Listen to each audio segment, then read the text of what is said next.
I would like to give a little bit of an overview about what has been so far in regards to your career. Sure.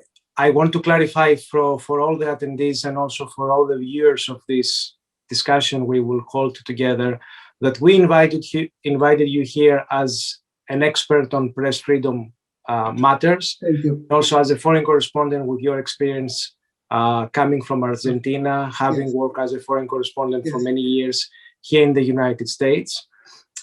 Although your current role, for those who read your bio, is that you are the program manager at the Open Society Foundation journalism field, and also you have a great experience since 2002 until 2017 working for the committee and with the Committee to Protect Journalists.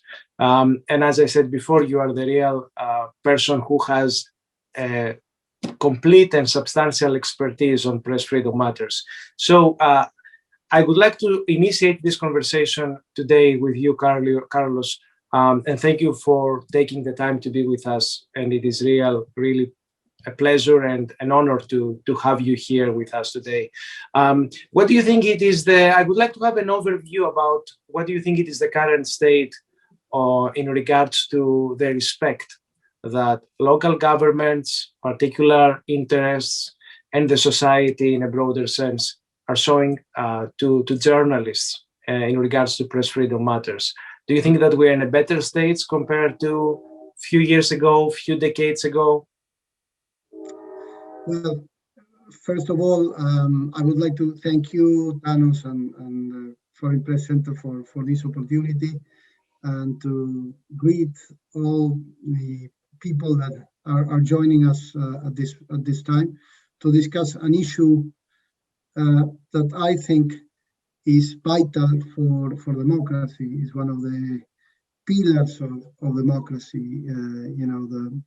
The press freedom and the independent press and the work of the independent press in terms of allowing citizens to be informed, to express their opinions, ideas, without fear of interference or reprisal.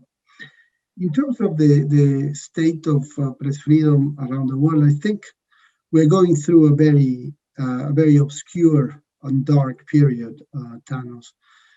There are, several problems affecting the state of the press. But the reality is that global press freedom is now in steep decline. There's mounting conflicts around the world. There's the sway of large criminal networks and the impact it has on the work of the press. Then you have, on the other side, you were talking about governments and the relationship with journalists. You have the rise in many parts of the world of populists, and authoritarianism is clearly rising globally. And then on top of that, you have the backsliding of Western democracies in the United States and across Europe. Former allies, right, of press freedom causes and press freedom issues that are now setting extremely low standards. All of these elements put together provide a very dark portrait of the state of press freedom around the world. You have, in the last 5 years, murders, killings of journalists and bloggers, including highly publicized executions at the hand of terrorist groups, for example. You have vicious crimes, the Khashoggi murder, for example, that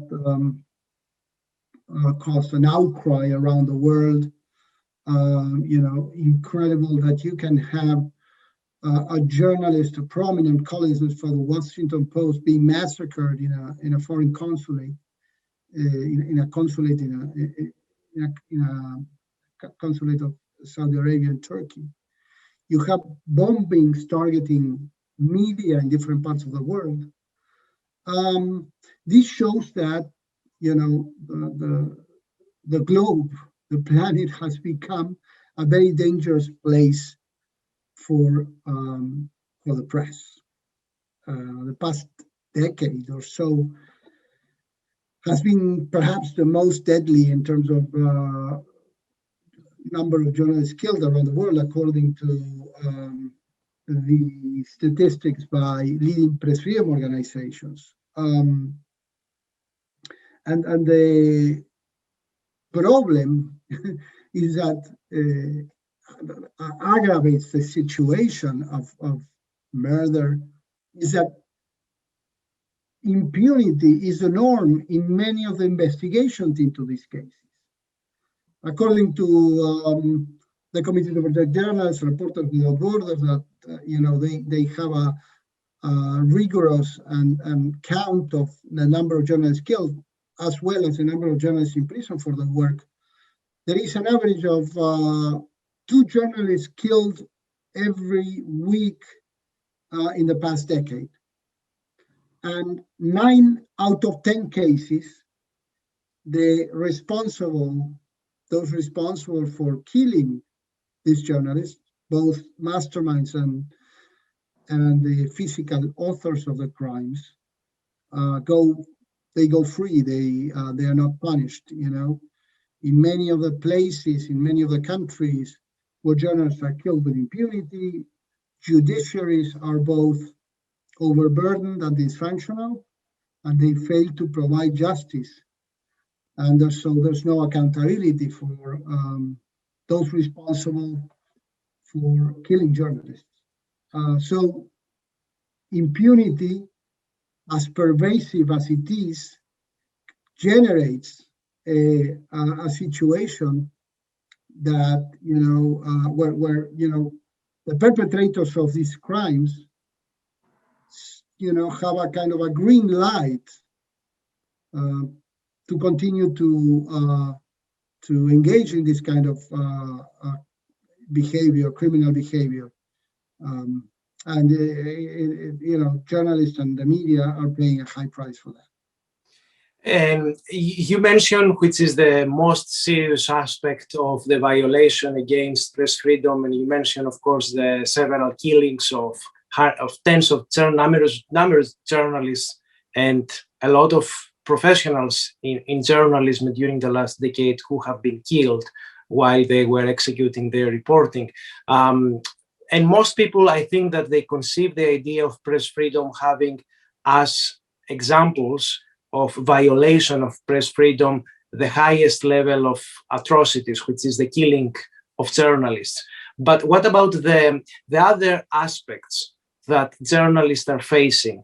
They may not be killed, they may not be murdered, but there are journalists across the globe in different countries who are facing other ways of attempts which try to put them down, to turn them down, to intimidate them, to, you know, to blackmail them, to manipulate them.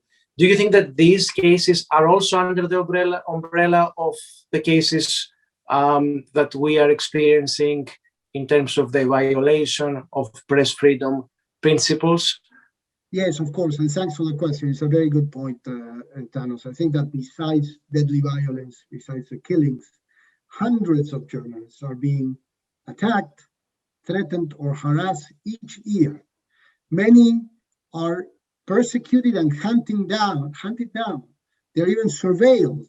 You know, surveillance is being used by states, by governments in many countries to intercept the calls of journalists, to intercept communications, emails. No, online communications are hacked, and there's the question of the imprisonment of journalists, which is the other main indicator that gives you a picture, a portrait, a general portrait of the state of the press around the world.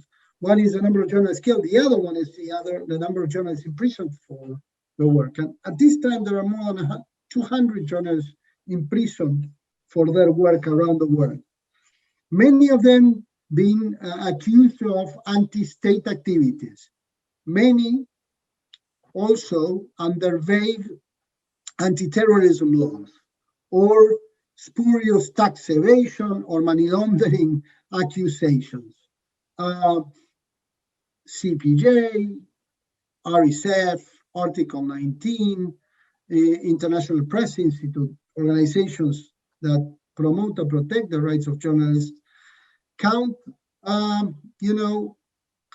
more than hundreds of cases of journalists being detained, being harassed, being threatened. So this is a real problem because it's not only creating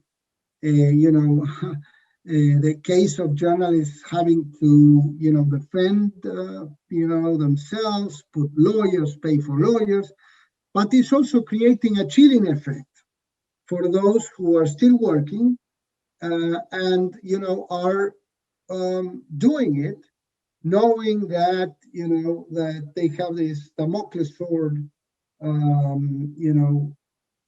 in front of them, knowing that what they write, what they air, what they broadcast may be liable, they may be sued, and they may end up in jail. That creates a serious chilling effect. And the problem is that in many cases, because of the deadly violence, because of the threat of imprisonment or of legal action, many of the issues that affect the daily lives of people around the world are not being reported. Press freedom violations, murders, imprisonment, legal action, harassment, intimidation, the threat of being accused of tax evasion or money laundering, forces journalists and media to devote time to defend themselves instead of doing their work. And in terms of the chilling effect, it doesn't allow journalists, it doesn't allow the press to cover very important issues that affect the daily lives of people, citizens, many citizens around the world. This is not only affecting the sector, it's not only affecting the media, the journalists, it's clearly having an impact on the citizens' rights to be informed. And the citizens are not being informed, there's an information vacuum, which is bad for democracy because it doesn't allow the possibility to engage in a discussion about issues that affect the lives of people. But I think it also is bad for democracy because the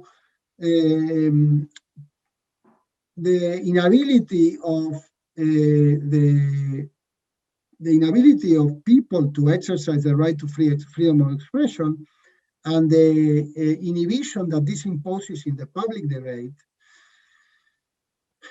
it makes it more difficult for policymakers to be able to to put out public policies, right? Because exactly, yeah. They are being informed by the media, by journalists. So it's clearly not healthy for democracy itself. So from my understanding, I think that you would certainly agree with the aspect and the view of the fact that the level of press freedom in each country is parallel to the level of democracy and democratic values that dominate the country, the public sector, the public system, and the public policies of its government in its different country. and also to the level of the independence of the media. Because when we talk about press freedom, and I would like to have your view on that, how relevant is the aspect of the level of press freedom for the media, of the independence of the media organizations themselves, not just about the journalists, because most of the times we're talking about the journalists, but I think that we forget that these people, these professionals in journalism, are working for media organizations.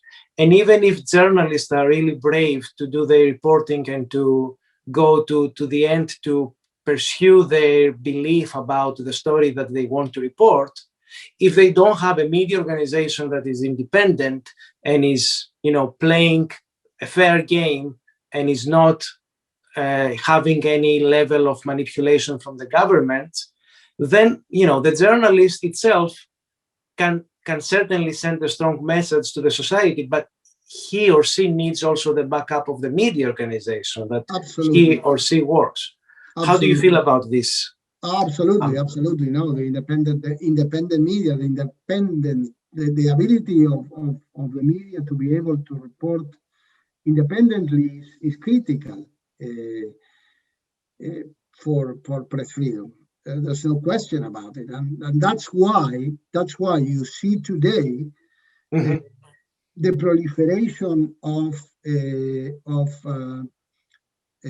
oligarchs who are, have close ties to governments in different countries, acquiring media. They know the power. They know the power of independent media, and in terms of trying to interfere or to try to curtail the power of independent media, independent reporting, you see today the proliferation of what is called media capture, right?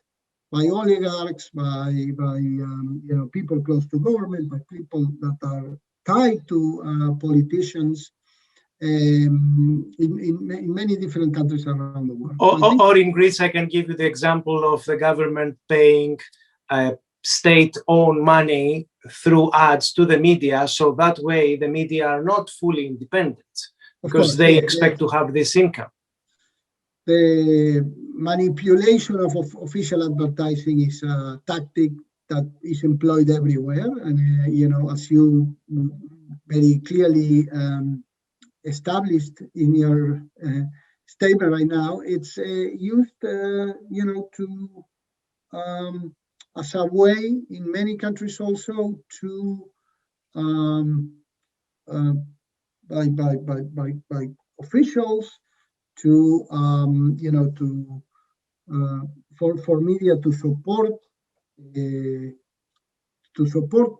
policies, official policies, and in other cases it's used as a system where those who receive official advertising are rewarded, right, with official advertising, and the media that remain critical and do not support the government policies are,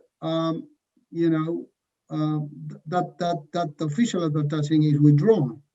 So it's a system of rewards and punishments used commonly by governments as a way to manipulate coverage and to obviously have an influence in the coverage. Before I put in our conversation some of our guests here, I can see here, of course, our chairwoman, Nancy Prager-Kamel. I see Frank Smith from Washington, D.C., Bill Miller. They will join us in a few minutes, among other people who are here attending.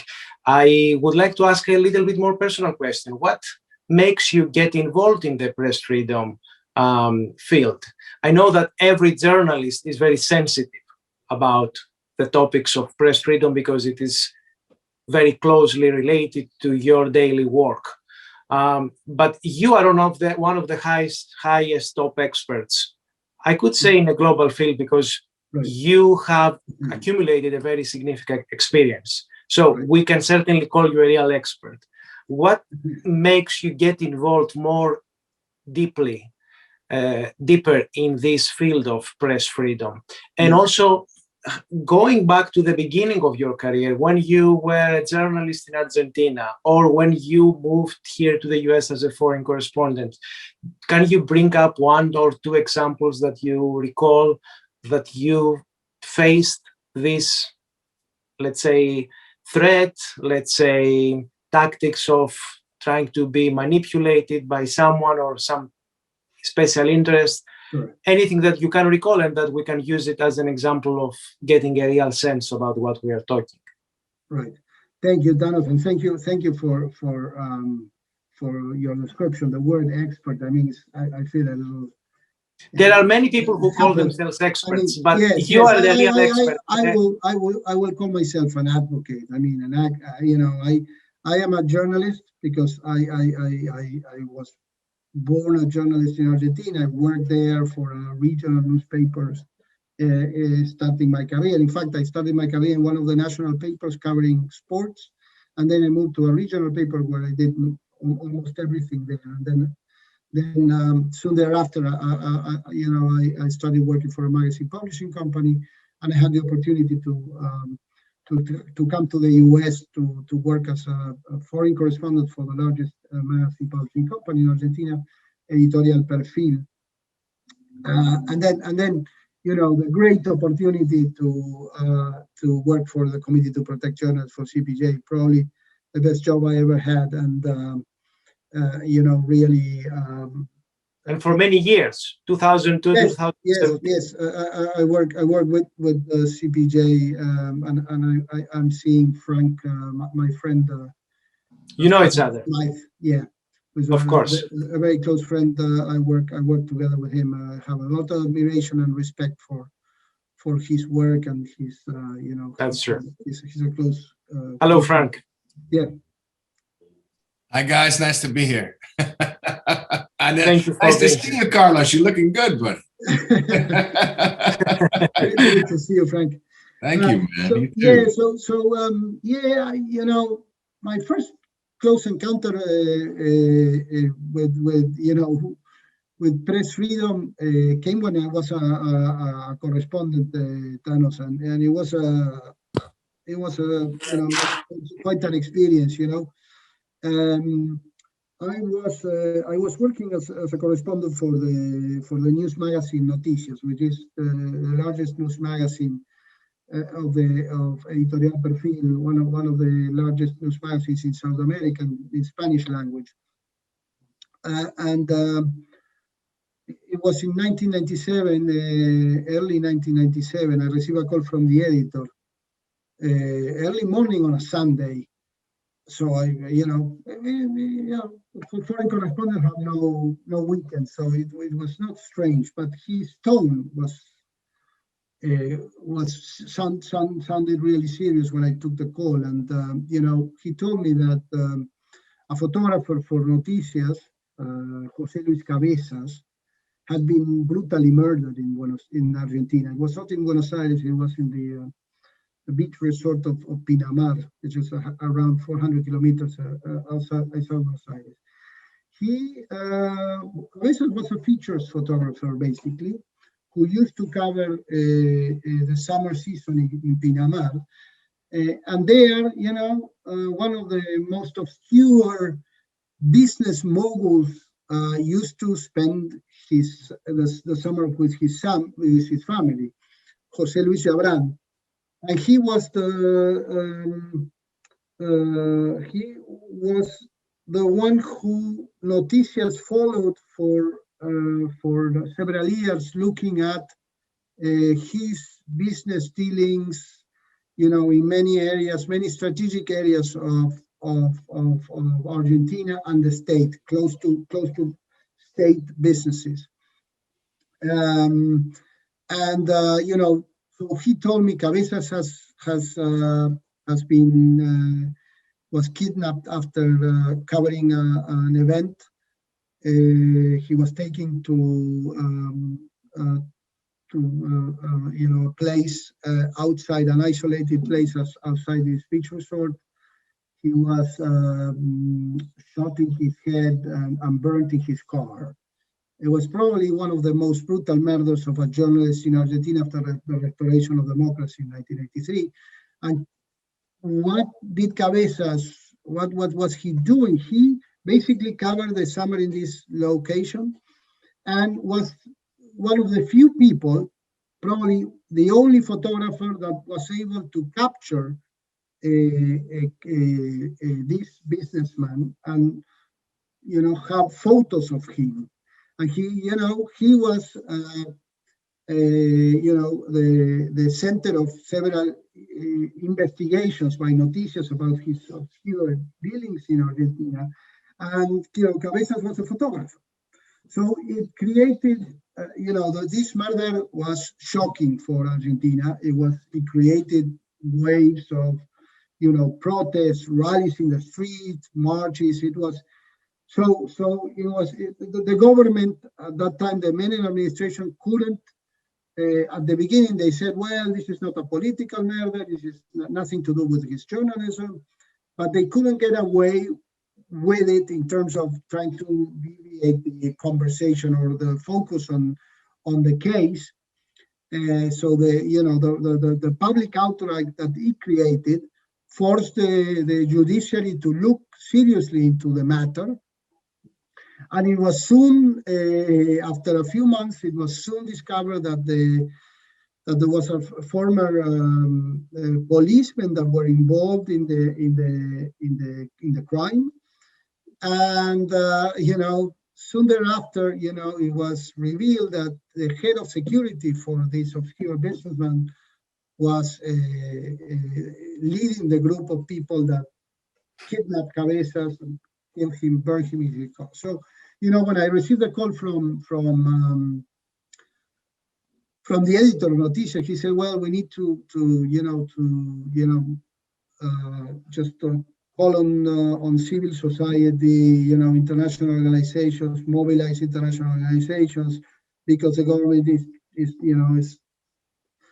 not putting everything on top of this case." So that was when I first visited CPJ, and I said it would be important for us to be able to reach out to speak with a prominent member of your board of directors, comprised by some of the top journalists in the US and also some international journalists, a few.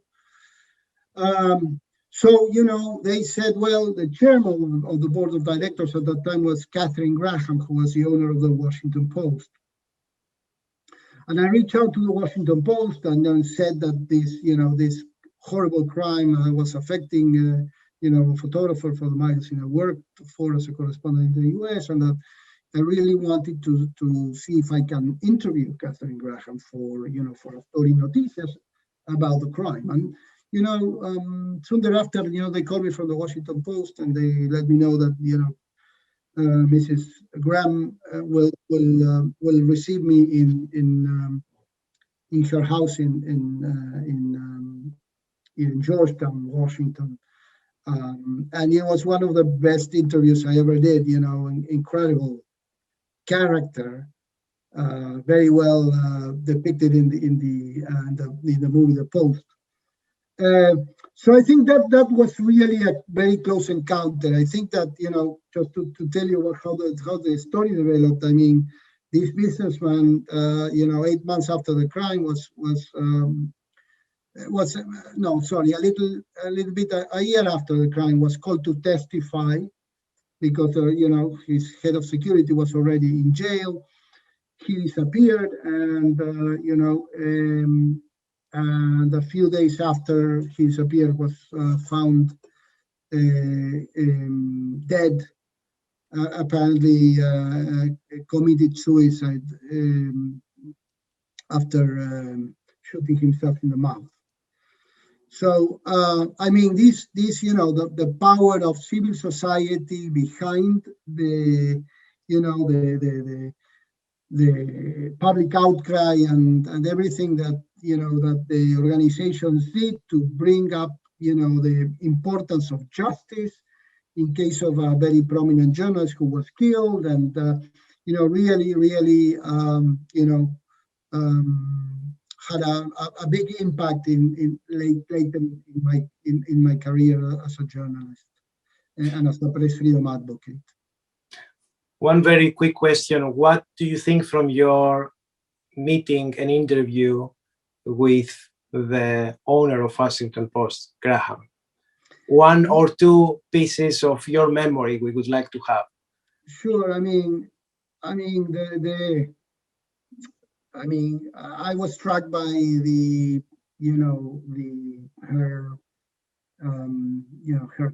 she was a very candid person, very honest, very frank. She was horrified when I described what had happened, and all her experience, and being being the chairman of such an organization. It was a very powerful, and I think it had for the president of Argentina, that interview had a very a strong impact, I think, because of the weight that she obviously carried for journalism around the world. So I was honestly, it was a great experience to be able to interview her and to meet her in person. Frank, we would like to have you on stage asking a question, doing a comment. We want your contribution here, as you are also an expert. Thank you, Thanos. So, Carlos, since we were at CPJ, things have changed, right? And not for the better, right? And I'm concerned about the effect of Trump, right? I don't think the United States is any more a beacon on press freedom to the degree that it ever was, right? But now it's really dimmed. And the United States, its whole role in the world is diminished, right? In terms of the rest of the world, right? The notion of, is the US a reliable ally? Nobody can answer that because Trump could be coming back, right? And we're seeing he's emerged even after January 6th to have more power than we thought. At the same time, Russia and China are both expanding their strategic interests and their territorial reach and cutting through press freedom concerns, right? And human rights concerns with the Uyghurs in China, right? Putin in terms of his own dissidents and also in the Ukraine and occupied areas. So I think it's, we didn't expect this 15 years ago, right? Even 10 years ago, this kind of turn. So what would it take? Is there a strategic vision for the press freedom community to try and get traction in what seems like a post-American led world, a world where the United States is still the greatest power, but is no longer the leader that it once was, right? And I'm wondering if you guys have thought about that vis-a-vis the European Union and other nations, right? How the press freedom and human rights community can get traction in this environment, because I'm a little worried about it. Yeah, I think it's a very important question, Frank. I think as you describe it, the backsliding of Western democracies, has left a vacuum, right? I think that the U.S. was backsliding on press freedom probably way before Trump came to power, right? And I remember working with you, Frank, and all the questions about what happened after 9/11 and the lack of access and the lack of transparency. And what came after, the Bush years with the prosecutions of whistleblowers during Obama, which had a record of, elite prosecutions. But clearly, Trump was, a different chapter. And I think that as you described well, the consequence of Trump, I think one of the worst consequences, I think, is the emboldenment that he provided for autocrats around the world, so that the Washington Post columnist is dismembered in Turkey in the consulate of Saudi Arabia, and with evidence after a formidable report by Agnes Calamar in the UN that there was involvement from the crown prince in the crime, he got a pass, basically, right? So I think there is a sense in the press freedom community that this is an era where the allies or former allies of the press freedom causes are not what they used to be, and that realization has obviously changed a lot of things, even in terms of the way that leverage is being thought, because at some point, and you may remember, the U.S., even with its problems, was a place where Congress and officials can be used as leverage to and so was the European Union. Yeah. This is no longer the case. So it's a challenge that we are all trying to grapple with. Nancy, we have our chairwoman, Nancy Prager-Kamel, here. Frank, you stay here. You don't go. We stay because we want to have you following up with what we discuss here. Before I give the stage to Nancy, I would like to make a comment. If you agree with my perception here, do you think that what is missing right now is something like a more global alliance between different organizations that they work on the press freedom matters in a global stage? Because Frank just mentioned about, for example, the EU stance. As a European, I don't think and I don't see the EU taking bold steps on ensuring that press freedom is, equally protected to different member states. But do you think that having all the organizations that report about press freedom matters and problems across the globe, if all of them get together, may get their voice stronger and probably the impact of their actions more efficient and more effective? I think that the U.S. now has an opportunity to regain some of the lost ground during Trump. No, unfortunately, the Biden administration, despite the back to the Khashoggi case, despite the evidence involvement by the Crown Prince, did not impose sanction on him. No, so that's kind of a step backward. But what I think besides what governments can do, I would like to just to focus a little bit on what journalists and media are doing themselves. Mm-hmm. Because I think that it is important. While governments needs to do much more, and I agree, now there's an opportunity, and the US needs to build alliances and work with the European Union to highlight these with countries that really are supportive of these policies.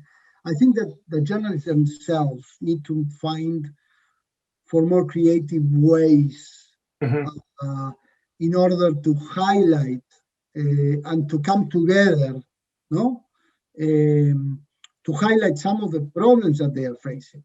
I think that there's a need for this to happen, and you can see that there are some examples around the world that are not only innovative ways of doing it, but they are creating some impact. For example, the case of Daphne Caruana Galizia, Maltese journalist that you may remember, Thanos, was killed, bombed in her car a few years ago. She was, doing investigations on corruption in Malta for several years, and she was brutally murdered, bombed out. A group of journalists, of investigative reporters in collaboration around the world, in the US, in Europe, in different parts, produced an investigative report. No? The group is called the Forbidden Stories, and they are aiming to look into cases of journalists who have been murdered, imprisoned, or silenced, or censored, in order to give voice or to bring light to the stories that these journalists, killed or imprisoned, were reporting. I mean, the Daphne report, shed light on who were the people who committed the crime, what was Daphne Caruana Galicia's reporting and investigating before she was killed, and caused an outcry, and as a result of that, and the public pressure that that this joint report brought, prosecutions and arrests and resignations at the top level of the Maltese government. I think that these are examples of of things that journalists are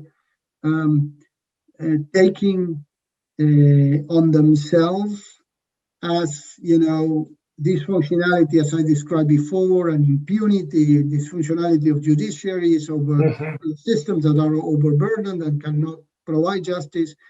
So I think it is important for journalists to come together, foreign correspondents with local journalists. There are places around the world where journalists are killed, and the local people are not able to report on what happened to their colleagues because they are terrorized. And so this coming together, this collaboration of foreign correspondents with local journalists is important. There's another investigation that was recently put forward by this same group about the murder of a Mexican journalist in the state of Veracruz, probably the most murderous state in one of the countries where more journalists have been killed in the past decade, which is Mexico. No? The collaboration between local, international journalists, highlighting the work of Regina Martinez, which is this correspondent of one of the main news magazine in Mexico, Proceso, what she was investigating, reporting. And this, I think, it's an important point. Journalists reacting, getting together, kind of elevating the cost of killing journalists by reporting on what their colleagues were working on, and highlighting the issue, because it puts pressure on authorities to do more, to investigate, and not to stay quiet. So I think this is an important aspect of things that trying to answer your and Frank's question, when there's so many difficulties around the world, and when the governments that were supporting press freedom are not longer supporting these causes, or because of different factors, I think this is an important aspect to focus on. Nancy, we don't hear you.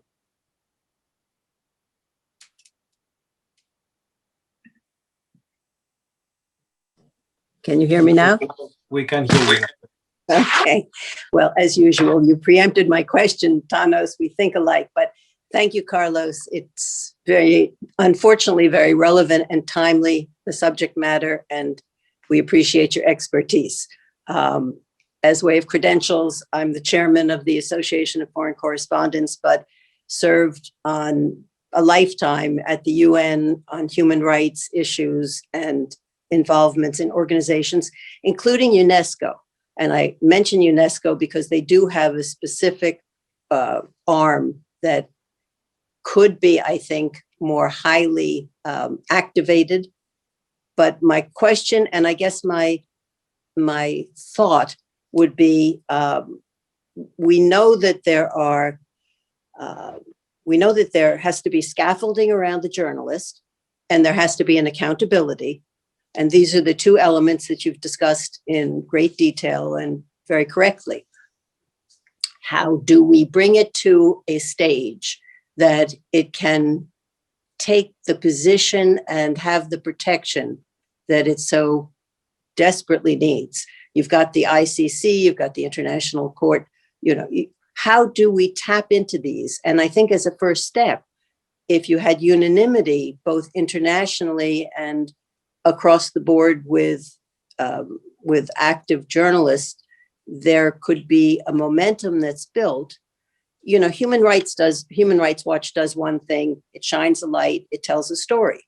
But between telling the story and activating a scaffolding or a responsible protection, we have to be able to envision what that looks like and then make it happen.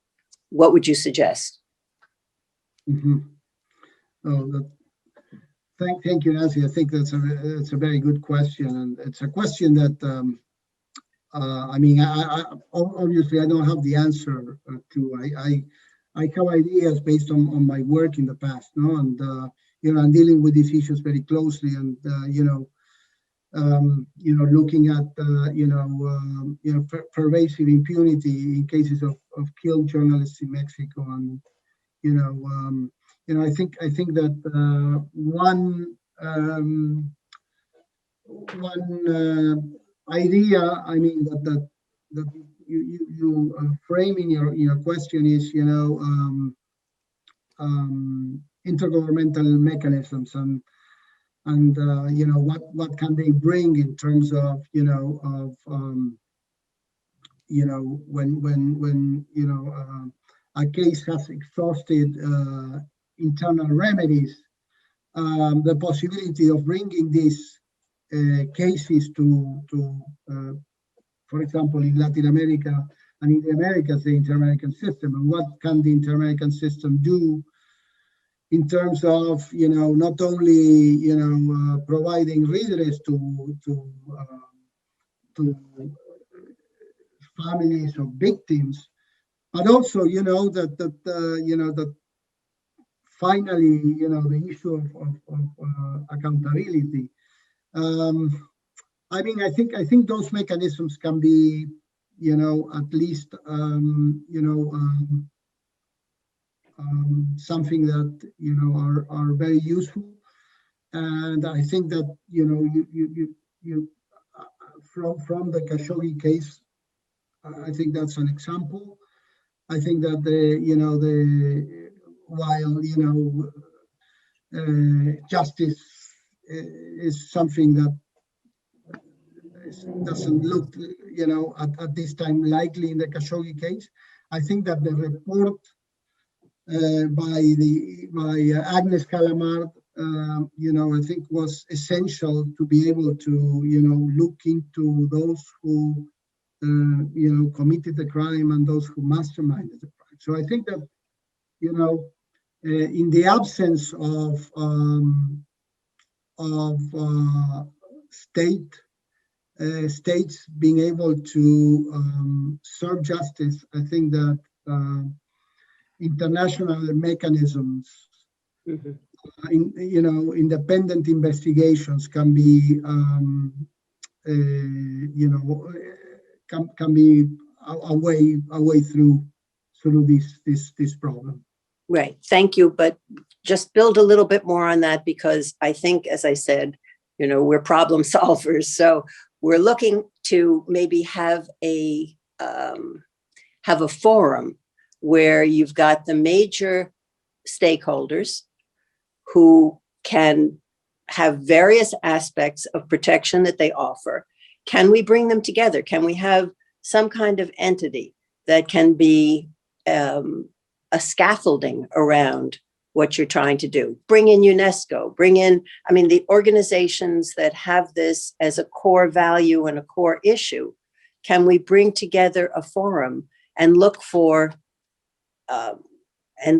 solutions so that the numbers, as horrible as they are, in a world scale might not be that compelling, but the voice, every time you silence the voice of a journalist, you are silencing information for a broad swath of communities. Mm-hmm. And, it's exponentially very important. I think that's a very good idea, Nancy. Yeah, I think bringing that, bringing together, the different stakeholders that are looking into this. It could be, a starting point to look for, solutions and ways out of this problem. I think so. I really think so. I think it's a very good idea. Okay. Before we conclude this conversation with Carlos, because we do have another 5-6 minutes, Carlos, I would like to take advantage of this little time and ask a little bit about your advice from your experience as a former foreign correspondent actively working in the US for Argentina media. What is your advice to the new generation of foreign journalists? May come from Argentina, may come from other countries. They want to work as foreign journalists to the US. What is the reflection of your experience that you can share as an advice today after such a long career? Sure. Well, I think one of the most important things that I discovered is that and I've seen this in my experience as a press freedom advocate. Mm-hmm. Journalists usually look at press freedom when they have a problem themselves, right? Mm-hmm. When they are victims of a threat or an attack, or and that's when wow, this is it touches on me. So I think it's important that journalists are much more aware of the problem that colleagues are facing in closed societies, in places when populist politicians attack the press and and incarcerate journalists for speaking out, or when or countries where there's organized crime and drug traffickers kill a journalist who has been reporting on it. I think it's important to have this kind of awareness among the profession in terms of what and I think that for press freedom organizations around the world, it's also important to be, closer to the media and closer to journalists. I think there's a gap there, between many of these NGOs, especially those where there are lawyers and, there are not so many journalists, and, so I think it's important for NGOs to be much closer to the field. But for journalists, I think that it's the consciousness and awareness of what's going on around the world. It's very important. Not only when something happens to you. Yeah. When the problem is knocking your door, then you realize that the problem is reaching out to you. Exactly. Yes. Last question. I'm sure that, as any professional, you've been through a lot of success moments, a lot of disappointments. Do you recall a successful moment in your career and a moment of a failure or a disappointment? And what lesson each of these moments, the good and the bad moment, brought to you? Well, I think that for me, in terms of success, I will say, I don't know, interviewing someone like Katharine Graham was something that really felt, after that, I felt really good. In my life as an advocate, the conviction of prosecution of someone who has attacked or killed a journalist was something that obviously, when I was feeling obviously rewarded, or at least feel like the work as an advocate was kind of at least fulfilling in a way. Especially in the years where I was at CPJ, probably was very bad in terms of killings and imprisonments and attacks, with journalists killed by dozens in Colombia first, and then later in Mexico and in Brazil. So some of them being executed by drug dealers and dismembered. So it was very rough. So to see someone get out of jail because of the work you put forward towards campaigning on their behalf, or the conviction of someone who was responsible of killing, that was kind of when I felt really fulfilled. In terms of of stories, I think I was shocked, and I was one of the things that during my time at CPJ that really shocked me was the killing of a friend who was a very well-known journalist and an author in Mexico. His name was Javier Valdez Cárdenas, who worked in Culiacán in Sinaloa, the Mexican state where Chapo, the famous drug lord Guzman, was from. And I had a very close relationship. He was a good friend. At CPJ, we had given him an award for his courageous work, thinking that this would help him add a layer of protection to him. And a few years after that, after reporting on very sensitive issues as he was used to, he was brutally murdered in the streets of Culiacán after he came out of the newsroom. He was shot many times and killed.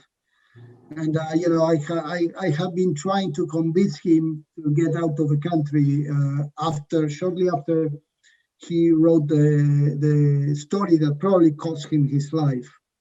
And I had everything in place to get him out of the country. at that time, a few months before he was killed. That's so. He didn't want to leave the country.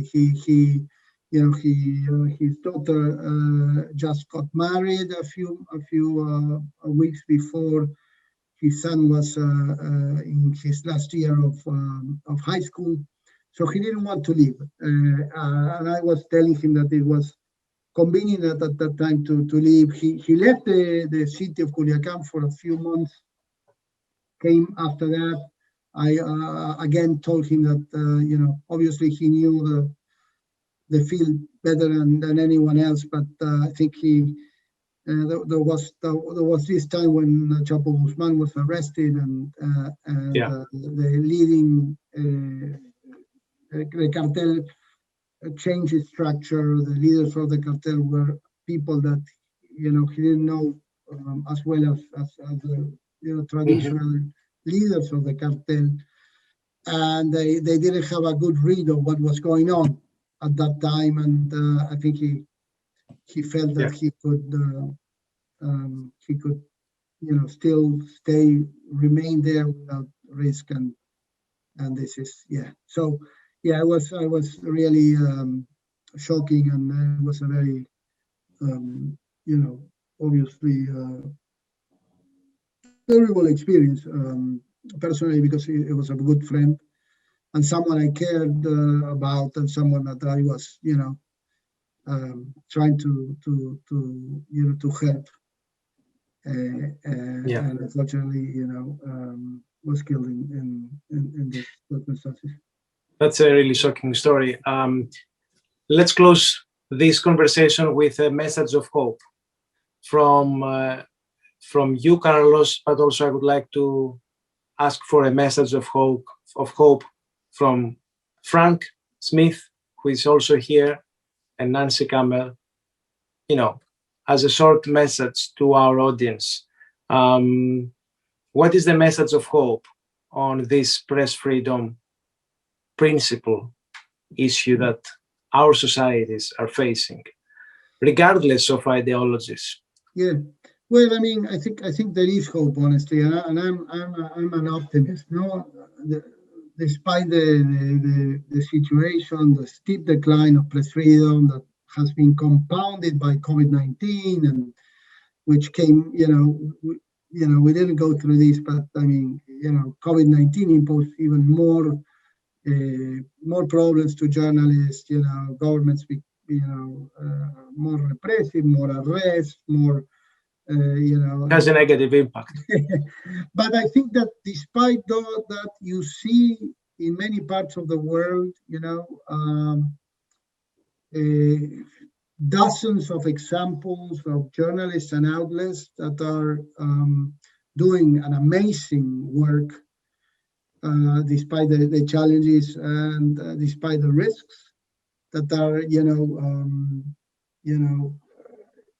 doing great investigative work, independent work, shedding light into corruption stories, into the work of organized crime, political corruption,